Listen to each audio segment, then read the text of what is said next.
सके। अब मैं आज का पहला सवाल लेता हूं। यह पहला सवाल है फैसल हाशिम साहब, मांगरोल ज़िला जूनागढ़ गुजरात से।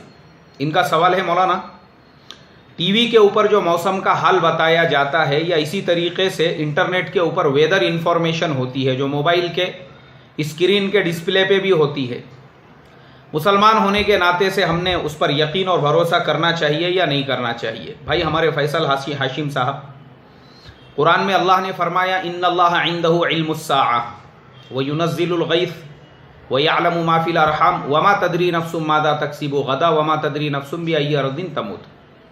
अल्लाह की ज़ात वो ज़ात है जिसको क़यामत कब आने वाली है इसका इल्म है, बारिश कब बरसने वाली है इसका इल्म है, माँ के पेट में क्या है इसका इल्म है, कल क्या होगा इसका भी इल्म अल्लाह को ही है। और इसी तरीके से किसे मौत कहाँ पर आएगी पता ये चला कि गैब का जो इल्म है ये सिर्फ अल्लाह तबारक व तआला के पास और अल्लाह के अलावा किसी को भी नहीं है। मौसम का हाल, जिसे आपने कहा कि आपके गुजराती में उसे आगाही कहते हैं। फैसल भाई, एक्चुअली मौसम का जो हाल बताने वाले होते हैं ये गैब की आपको जानकारी नहीं देते हैं।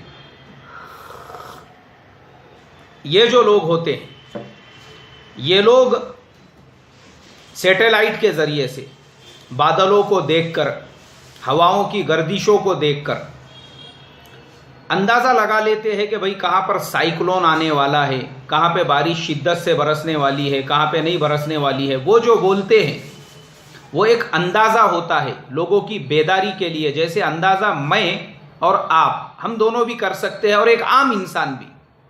अभी जैसे मिसाल के तौर पे आसमान पे बादल आ गए हैं, कोई भी इंसान वो बादलों को देखकर ये अंदाज़ा लगा सकता है, बोले भाई बारिश बरसने वाली है। क्यों? इसलिए कि बारिश की जो अलामत है वो बादल है, वो आ चुके हैं, तो अब ये अंदाज़ा लगाया जा रहा है। सेम थिंग ये ऐसी ही है कि बादलों को देखकर, हवाओं की गर्दिशों को देखकर सैटेलाइट के ज़रिए से मौसम की जानकारी देने वाले एक अंदाज़ा लगाते हैं, तो उसमें कोई हर्ज नहीं है। वो गैब के इल्म से ताल्लुक़ रखने वाली चीज़ नहीं, क्योंकि अक्सर देखने में ये मिला है कि वो लोग जो जानकारी देते हैं वो 100% सही नहीं होती, अक्सर उसके बिल्कुल बरखिलाफ़ भी होता है।